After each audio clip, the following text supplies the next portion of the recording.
Iniulat ng Philippine National Police ang mahigit 24% na pagbaba ng focus crimes sa buong bansa noong Enero 2026 kumpara noong nakaraang taon, batay sa datos ng Crime Information Reporting and Analysis System o CIRAS. Bumaba sa 2,449 ang naitalang kaso nitong Enero mula sa 3,236 na kaso noong Enero 2025. Malaki din ang ibinaba ng ilang pangunahing krimen kabilang ang rape cases na bumagsak sa halos 61% habang bumaba rin ang kaso ng murder, homicide, physical injury at carnapping.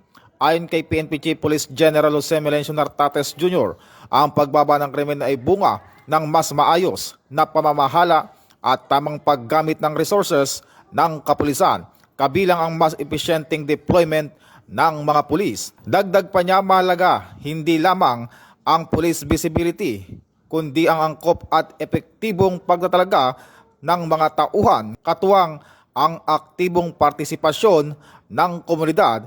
Tinitiyak ng PNP na ipagpapatuloy ang mas pinaigting na operasyon upang mapanatili ang kaligtasan ng bawat mamamayan. Ito ang bagong PNP para sa bagong Pilipinas, serbisyong mabilis, tapat at nararamdaman.